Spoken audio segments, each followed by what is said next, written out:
Hello everyone and welcome to ADO's January webinar. Since January is dedicated to thyroid awareness, we thought we'd take an in-depth look at thyroid cancer, examining the symptoms, causes and treatments. Today's speaker is Clinical Assistant Professor from Georgetown University and ADO's Medical Director, Dr. Howard Zahalsky. Welcome Dr. Zahalsky and thank you for joining us today. Thank you very much. Good to be back. So today we're going to focus on thyroid cancer. And to start with, we're going to give a little refresher on what the thyroid is and where you find it. So the thyroid is a gland that is found in your neck. By gland, a gland is anything in your body that makes chemicals that affect your body. In this case, the thyroid usually releases something called thyroid hormone, which allows your body to work. So what is the purpose of the thyroid gland and the thyroid hormone? Well, the thyroid is the powerhouse or the motor of your body. If the thyroid is working properly, you have a good amount of energy, you're able to maintain your body weight, you're able to regulate your internal temperature, stay cool on hot days and hot on cold days. If your thyroid works too hard, your motor revs too hot. You may feel hot all the time, you may be jittery and shaky. If your thyroid works poorly, you may find yourself cold, you can get swelling of your feet, you're going to be tired, and you can gain weight. But those are the functional aspects of the thyroid gland. And I want to focus right now for a second on the difference between structural problems with the thyroid, such as thyroid cancer that we're going to discuss, and functional problems with the thyroid, such as it not working right. And I want to use an analogy because if you've watched my webinars in the past, you know that I love analogies. So imagine that you're a teenager and you have a big, ugly zit on your nose. That zit is not going to really affect how well you do in school. It's not going to affect how well you're able to exercise at the gym. But from across the room, one of your friends is going to be able to say, wow, what's wrong? That's a big zit. It's very noticeable. It's very structural, but it doesn't affect how well that teenager might function. On the other hand, if that same teenager came down with the flu, if they were just standing there from across the room, you might not be able to tell there was anything wrong with them. But that teenager isn't going to be able to exercise. That teenager isn't going to be able to study well. They might want to just stay in bed because they're tired. That's a problem with how well that student might be functioning. Today we're going to focus on structural problems of the thyroid gland, which is thyroid cancer. As you can guess by my analogy, most thyroid cancers do not actually affect how well the thyroid works. You can have a really big, ugly, dangerous thyroid cancer and have the thyroid continue to function just fine. So we're not going to touch until the end too much on whether or not the function of the thyroid is affected by thyroid cancer. So thyroid cancers are usually first detected because somebody has a thyroid nodule. Now in this picture you can see here, it's pretty obvious that this woman here has a big lump, kind of right in the middle, maybe off to the left a little bit of her neck. There may even be some swelling on the right side of her neck too. This is someone with a big thyroid mass or lump that may very well turn out to be thyroid cancer. Unfortunately for doctors and even patients, thyroid nodules and thyroid masses aren't always so obvious. Like any other cancer, you want to be able to identify thyroid cancer as early as possible, and it can be very difficult to. Thyroid nodules and thyroid cancer are notoriously hard to self-diagnose. It's hard to feel your own thyroid. There's really a technique for doing it that you pretty much need a doctor, and more often than not, they need to be standing behind you in order to really identify a thyroid nodule. And even then, the thyroid nodule has to be usually about a ½ inch thick or larger before even a doctor is able to notice them. But if you do notice a thyroid nodule, either yourself or your doctor notices one, then the next step is usually to do an ultrasound. An ultrasound is a sonogram. It's much like when a woman is pregnant with a baby and they put this gel on their belly and they look and you can see the baby on the inside. You do the same thing for the thyroid. It's a non-invasive test that will tell you if the thyroid is normal in size and shape or whether it has any nodules which may represent cancer. If your doctor finds a nodule and if it's confirmed on ultrasound, then usually the next step is to get a biopsy. All right, so you've done an ultrasound, you found you had a nodule that was concerning for cancer. There are some nodules that are not at all concerning for cancer, but you have a nodule that on ultrasound looks concerning for cancer, so you did a biopsy. There are 3 different types of thyroid cancers that we're going to go over today. They are papillary, follicular, and medullary. No, I won't be testing on you on that at the end, but I'm going to go through the slides and show you the differences between them and why we distinguish between them. The other thing I want to do, because I'm such a fan of analogies, is make another analogy of the 3 different types of thyroid cancer. Thyroid cancer can be more mature or less mature, much like a person can be more mature. A very mature person might be an adult. An adult knows how to eat fine food, how to drink fine wine maybe, might have a taste for certain spices and subtleties of flavor. A less mature person, if you will, eats less and is less mature. For instance, let's say a teenager. A teenager may prefer pizza and hamburgers. They may not have a taste for vichyssoise, and they may vomit if you give them a glass of scotch that I would not recommend giving to a teenager in any event. And finally, you have the least mature type of person. You have a baby. What's a baby want to eat? A baby's not going to eat a piece of pizza. All they want is milk and maybe some baby food that if an adult were to put in their mouth, it would make them gag. Just like there are those 3 types of levels of maturity for people, there are those 3 types of levels of maturity for thyroid cancer. This is the most mature type of thyroid cancer, the papillary. Papillary means finger-like. And if you look here, you can see these kind of long areas. Those are glands, and this actually looks not too dissimilar from normal thyroid tissue. It just is a little bit more disorganized than normal thyroid tissue. But those long glands that kind of look like bananas or green beans, for lack of a better analogy here, are indicative of papillary thyroid cancer. Papillary thyroid cancer has an excellent prognosis. It eats what thyroids normally eat. It behaves similar to how thyroid normally behaves. You do have to take it out. So that should come as no surprise. Anytime you have thyroid cancer, one of the first things you have to do is take it out. And we don't usually risk it by just taking out the part of the thyroid that has cancer. If you have any of the 3 types of thyroid cancer, we usually take out the entire thyroid. Now, why would you do that? Doesn't the thyroid do some important things? We talked about thyroid function earlier in the webinar. Well, thyroid function is very easy to replicate. Unlike the heart, which we can't very well replace what the heart does, or the lungs do, or even the liver, we have one little pill that you take once a day that can completely replace what the thyroid does. So when faced with the choice between making sure we got the whole cancer and having to go on a thyroid supplement for the rest of your life, it's usually a very easy choice. And no matter what type of thyroid cancer you have, we usually take out mostly the entire thyroid. But as I said, because this type of mature thyroid cancer eats properly, and we'll get to the ramifications of that shortly, it carries with it an excellent prognosis. Here we have follicular thyroid cancer. Follicles, it sounds kind of like hair follicles. A follicle is a circular area that something grows out of or grows in the middle. Here you can see those clear circular islands in the thyroid that's filled with, for lack of a better term, thyroid gunk.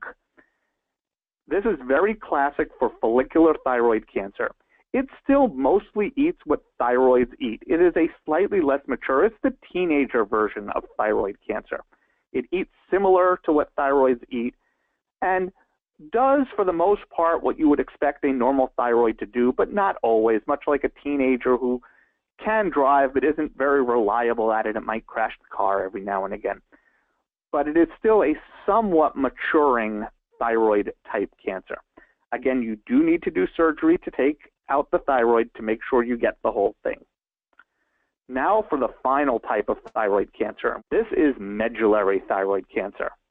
Medullary thyroid cancer actually carries with it a very poor prognosis because it tends to spread quickly.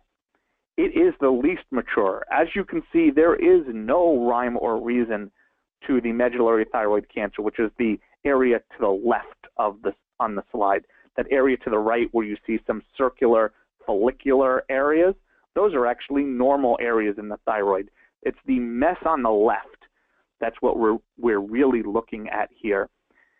This is a very immature thyroid cancer. It does not eat what other thyroids eat, and it breaks into little pieces that can spread around your body very easily. And because of that, it actually has a very poor prognosis. Fortunately, it is far and away the least common type of thyroid cancer. The vast majority of people who get thyroid cancer get either papillary usually or follicular, but not medullary thyroid cancer. So how do we treat thyroid cancer? Well, as I said, the first step is resection of the thyroid and putting you ultimately on thyroid replacement. But the real way that we make sure that we get all of the thyroid cancer, the reason that thyroid cancer has such a good prognosis for papillary and follicular thyroid cancer is that we can easily use radiation to treat thyroid cancer.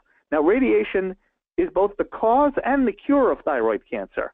Areas where people have been exposed to a lot of radiation, in particular Japan after World War II, and even Japan more recently after the Fukushima nuclear disaster that they had there, people who live in areas where they have been exposed to radiation, thyroids take up more radiation than other cells in your body and make them more susceptible to thyroid cancer because of radiation.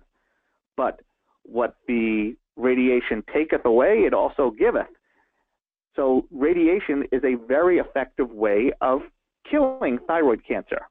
Now, I'm not talking about the traditional type of radiation that you think, where we might aim radioactive beams at your neck to kill off the thyroid cancer there. No, we've already taken care of the thyroid cancer that's in your neck by taking out the whole thyroid. What I'm talking about is specifically targeting any thyroid cancer cells that have spread around your body with radiation. And how do we do that? Well, we take advantage of their food. I've made analogies several times to what thyroids eat and how mature thyroids eat. Well, what do mature thyroids love to eat more than anything else? Iodine. And where do we get most of our iodine? From iodinated salt. That's where most people in the Western world get the vast majority of their iodine from, is from salt. Even if you say, well, I avoid salt, I never salt my food, trust me, you get plenty of salt in what you eat, whether it be restaurant-prepared food or packaged food. It is very hard in the Western world to avoid salt, and it's all attached to iodine. And the thyroid loves that iodine, and it eats it up, and it's what helps it to make the thyroid hormone that your body uses. But we can take advantage of that, and let's go on to the next slide. This is I-131. This is radioactive iodine. What we're able to do is attach high levels of radiation to the iodine that you would normally find in salt and inject it into somebody. Now, the only part of your body that really likes iodine is your thyroid.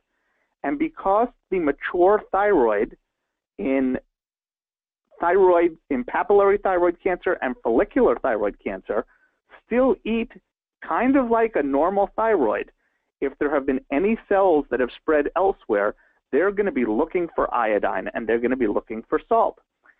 And they eat this radioactive iodine and they kill themselves. And the rest of the body, which doesn't care very much for iodine, just ignores the radioactive iodine and stays for the most part healthy and fine. Now, you do have to stay in the hospital for a week while getting this because, to be honest, while you're getting the radioactive iodine, you are in fact radioactive. And people don't want to wander around next to radioactive people. So you have to stay in the hospital in special rooms on radiation isolation, and you get injections of radioactive iodine, and you wait for it to wear off. And by the time you've completed that week in the hospital, we have hopefully killed off every last papillary and follicular thyroid cancer cell that may have spread everywhere in your body. From there, you go on thyroid hormone replacement, which will build up in your body to replace the function of the thyroid. And almost universally, you are cured. Now, again, the problem is that medullary thyroid cancer does not eat what normal thyroids eat. It's that immature baby of thyroid cancers that only wants to eat baby food and milk, which most adults don't eat too much anymore. And as a result, you can give all the radioactive iodine that you want, and the medullary thyroid cancer just tends to ignore it, which makes the medullary thyroid cancer more dangerous. What we have here is a nuclear labeled scan. This is something that we can do after radiation iodine treatment to verify that we've killed all of the dangerous thyroid cancer cells from around your body. So what we do is, again, we give radioactive iodine, but we give a much less dangerous radioactive labeled iodine. It's not one that hurts you. It's just one that lights up on a Christmas tree, like a Christmas tree, on a specific scan. So we give you some radioactive iodine, we wait for a while, and then we take pictures of you. In this case, it's a scan to see if any thyroid cancer has left the thyroid before doing any surgery or any treatments. You can see that there's an area in the neck. What you're looking at here is one of these is a picture from the front, the one on the left side of the slide, and there's one that's a picture from the back, which is the right side. You can see that there's a double oval shape in the neck of the person. That's the thyroid that's picking up the radioactive labeled iodine. There's a couple of other areas that are picking up some iodine as well. One of them is the liver, one of them is the spleen, and one of them is the bladder. The big circle on the, let's mostly talk about the picture on the left side of the slide. The big circle on the right side of that picture is the spleen. The kind of triangular area on the left side of that picture is the liver, and the kind of smaller, weird-shaped thing in the groin area is the bladder. Those are all normal areas for the radioactive iodine to settle. But there's no big, dark area anywhere that there shouldn't be one, which means that hopefully in this person, the thyroid cancer hasn't spread anywhere beyond the thyroid, and this person also would have an excellent prognosis. So you put all of this together, and hopefully you won't get any thyroid cancer, but if you do notice a nodule, or if your doctor does, there's an excellent chance that even if it turns out to be thyroid cancer, that with proper treatment, with surgery, with radioactive iodine, you'll be able to recover completely, and the worst you'll hopefully come out of it, unless you have medullary thyroid cancer, is needing to take a thyroid pill once a day. So how can Activ Doctors Online help you? So Activ Doctors Online has several solutions to help you with thyroid cancer or whatever medical condition you may have. First, with your personal health records, you can keep track of your thyroid levels. Should you be on thyroid replacement, you can keep track of your surgeries. You can keep track of your total radiation dose. Cumulative lifetime radiation doses are very important for doctors to know. With this information stored online, all of that information never is at risk of getting lost. Second, we have our online second medical opinions. Thyroid cancer can be very serious, and it is important that your doctors know exactly how to treat it.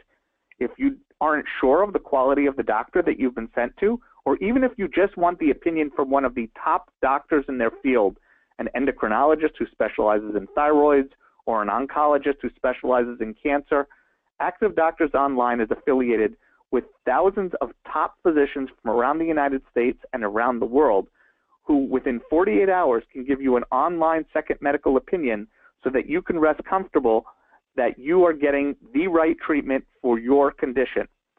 And finally, if your doctor is a member of Activ Doctors Online's family, we can help through our system to do e-consultations so that you can have conversations with your doctors online to perhaps reduce the number of actual in-person visits that are needed.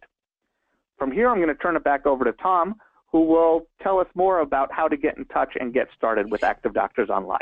Well, thank you, Dr. Zahalsky, for another interesting presentation. Here at Activ Doctors, our vision is to reinvent healthcare by providing user-friendly mobile health solutions that allow people all over the world to live healthier, safer, and more productive lives. We strive to educate, engage, and empower our members to take control of their health destiny to save time, money, and even lives. We hope you've enjoyed today's presentation, and we invite you to start your free 30-day trial over at activdoctorsonline.com and by clicking Get Started. For more information, to schedule a demo, or if you have any other questions about our service, please feel free to contact Activ Doctors Online using the information on screen. Thank you for watching, and we look forward to seeing you next month for another informative health webinar.